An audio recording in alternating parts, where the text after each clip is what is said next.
with a clear-cut goal. Now listen to this story. I didn't read the little story. I stopped. Once, when I was visiting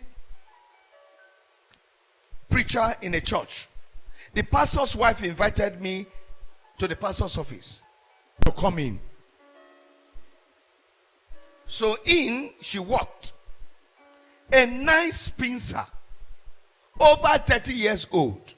I asked her, sister, how long have you been praying for a husband? She answered, for more than 10 years. Why hasn't God answered your prayer for these more than 10 years? I asked. What kind of a husband have you been asking for? She shrugged her shoulders. Well, that's up to God to know who he want to give me. No, sir. That's up to God. God knows all. I said to her, that's your mistake.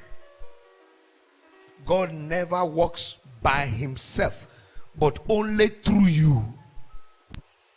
God is an eternal source, but he only works through your request. Do you really want me to pray for you, sister? She said yes. I said, okay. Bring me some white paper and a pencil. Sit down in front of me. She sat down and I said, if you write down the answer to my question, then I will pray. I'll pray for you. Number one. Now, you really want a husband? Well, what kind of husband do you want?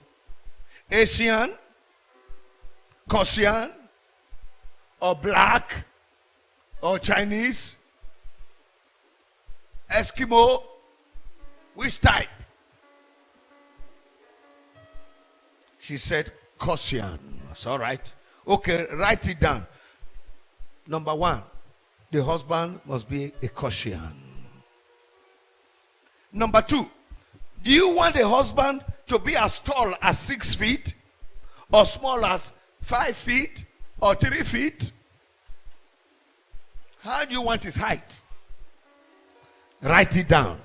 Number three, do you want your husband to be slim and nice looking, or just pleasantly plumpy? I want to have him skinny. Write down skinny husband. Number four, what kind of hobby do you want your husband to have? She said musical. I said, okay, write it down.